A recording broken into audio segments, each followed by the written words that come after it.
আজকে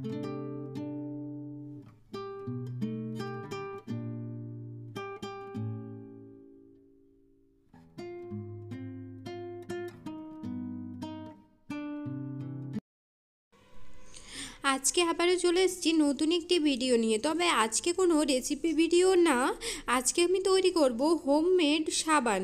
তো ত্বকের যে কোনো রকম সমস্যার জন্য আমরা কিন্তু নিম সাবান সবাই ব্যবহার করে থাকি, এবং যদি কারো চুলকানি বা র্যাশের সমস্যা রয়েছে তাহলে কিন্তু এই সাবান খুবই উপকারী এবং তাদের জন্য খুবই লাভজনক হবে। তো আজকে আমি সেই নিম সাবানই কিন্তু বাড়িতে তৈরি করে নেব। তো নিম সাবান তৈরি করার জন্য নিম পাতা তো লাগবেই, তার সঙ্গে আরও কিছু প্রাকৃতিক উপাদান আমি দিয়ে দেব। নিমের গুণাগুণ সম্বন্ধে তো আমরা সকলেই জানি।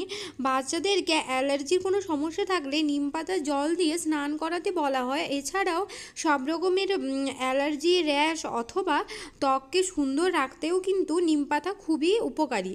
তো প্রথমে আমি এখানে তৈরি করার জন্য সব বেস নিয়ে নিচ্ছি, যেটি যে কোনো অনলাইন অ্যাপ থেকেই কিন্তু আপনারা পারচেস করতে পারেন। যেমন ধরুন ফ্লিপকার্ট, মিশো, অ্যামাজন সব জায়গাতেই রয়েছে। এছাড়াও এখানে নিয়েছি আমি লেবুর খোসা, যেটি ভিটামিন সি এবং ক্যালসিয়াম রয়েছে।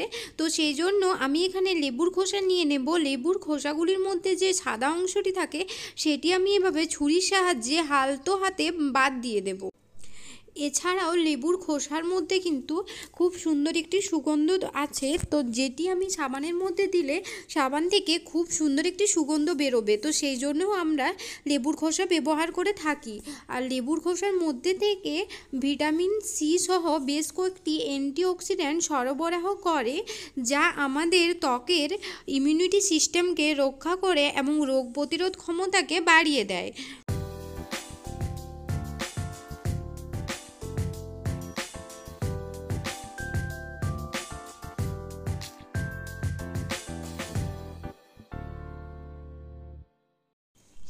এবারে এখানে আমি আরও কয়েকটি জিনিস নিয়ে নিয়েছি। দেখো, এখানে কয়েকটা তুলসীর পাতা নিয়ে নিয়েছি। সবগুলো কিন্তু ধুয়ে ভালো করে পরিষ্কার করে নিয়েছি। আর এখানে সবকটা জিনিসেরই কিন্তু গুণাগুণ সম্পর্কে আমরা সকলেই জানি। তো এইবার আমি লেবুর খোসাগুলোকে কাঁচির সাহায্যে একটু ছোট ছোট করে কেটে নেব, যাতে আমাদের পেস্ট করতে সুবিধা হয়।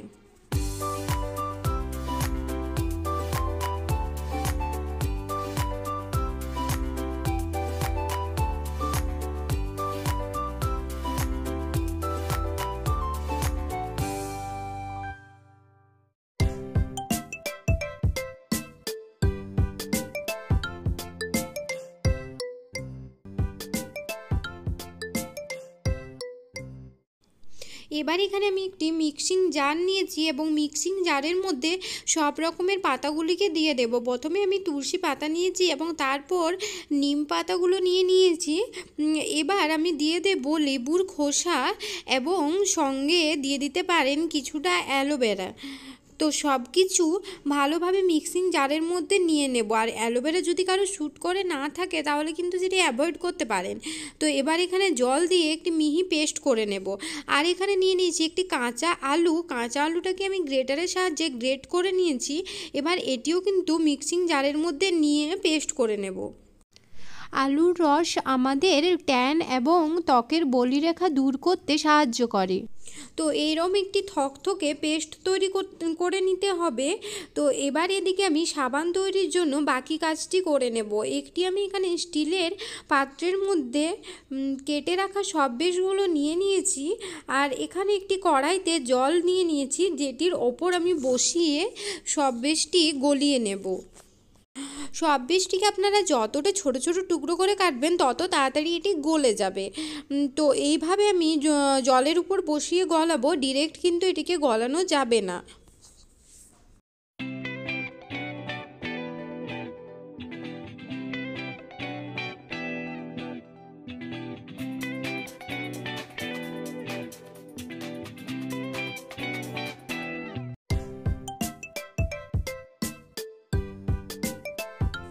এবার আমার সব বেশটি পুরোপুরি গলে গেছে।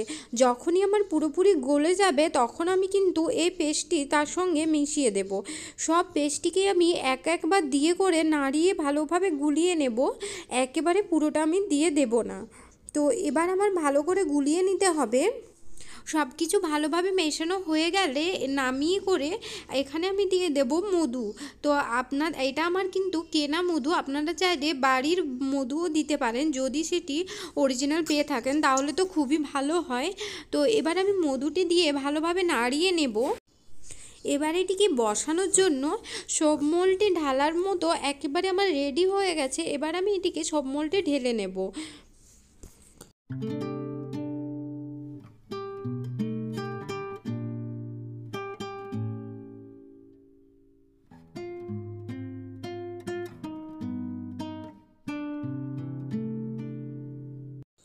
সবটা ঢালার পর দেখবে ওপর থেকে একটু ফেনা ফেনা তৈরি হয়েছে। এই ফেনাগুলোকে কিন্তু চামচের সাহায্যে আপনারা উঠিয়ে দেবেন ওপর থেকে, তাহলে দেখতে ভালো লাগবে। আর যদি আপনারা না তোলেন তাতেও কিন্তু কোনো অসুবিধা নেই, এটি বসে যাবে। তো এইভাবে চামচের সাহায্যে উঠিয়ে নিলে কিন্তু দেখবে পুরোপুরি উঠে যাচ্ছে এবং দেখতেও অনেকটা ভালো লাগছে। সেই জন্য আমি চামচের সাহায্যে এগুলিকে তুলে নিয়েছি। এবারে সাবানটিকে নর্মাল রুম টেম্পারেচারের মধ্যে রেখে দিলে কিন্তু বসে যাবে। তবে এটি যত পুরনো হবে, অর্থাৎ 7-8 দিন মতো যদি আপনি রেখে দেন এইভাবে, তাহলে কিন্তু সাবানটি আরও ভালোভাবে সেট হয়ে যাবে। তো দেখতে পাচ্ছ সাবানগুলি আমার সুন্দরভাবে সেট হয়ে গেছে। ভিডিওটি কেমন লাগলো অবশ্যই কমেন্টের মাধ্যমে জানাবেন এবং ভালো লেগে থাকলে লাইক, কমেন্ট ও শেয়ার করে দেবেন।